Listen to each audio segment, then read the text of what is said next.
ಓಂ ಶ್ರೀ ಪರಮಾತ್ಮನೇ ನಮಃ. ಅಥ ತೃತೀಯೋಧ್ಯಾಯಃ ಕರ್ಮಯೋಗಃ.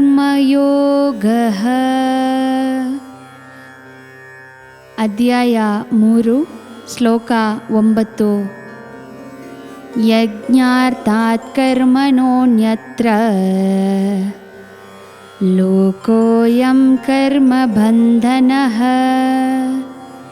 ತದರ್ಥಂ ಕರ್ಮ ಕೌಂತೆಯ ಮುಕ್ತ ಸಂಗ ಸಮಾಚರಃ. ಶ್ಲೋಕನ ಅರ್ಥ: ಎತ್ತೆ ನಂಗ ಯಾಗ ಕೋಣೆ ಒಂದೊಂದು ಪೊರುಳವು ತ್ಯಾಗ ಮಾಡಿನವು ಅತ್ತಮಾಕೆ ನಂಗ ಮಾಡುವ ಗೆಲ್ಸವ ದೇವರಿಗ ಅರ್ಪಣಿಸಿ ತ್ಯಾಗ ಮಾಡೋದು. ಏಕಾಂದಲ ಅರ್ಜುನ, ಈ ಪೊರುಳ್ ರೀತಿಯಾದ ಒಳಗದೋಗೆ ನಂಗ ಮಾಡುವ ಗೆಲ್ಸನ ಫಲನ್ ಮೇಲೆ ನಂಗ ಪಟ್ಟುದಲ್ ಬಂದುಬಿಟ್ರ ಅತ್ತಾಪಣೆ ನೀ ದೇವರನ್ನ ತೃಪ್ತಿಗಾಗಿ ಕೆಲಸ ಮಾಡು.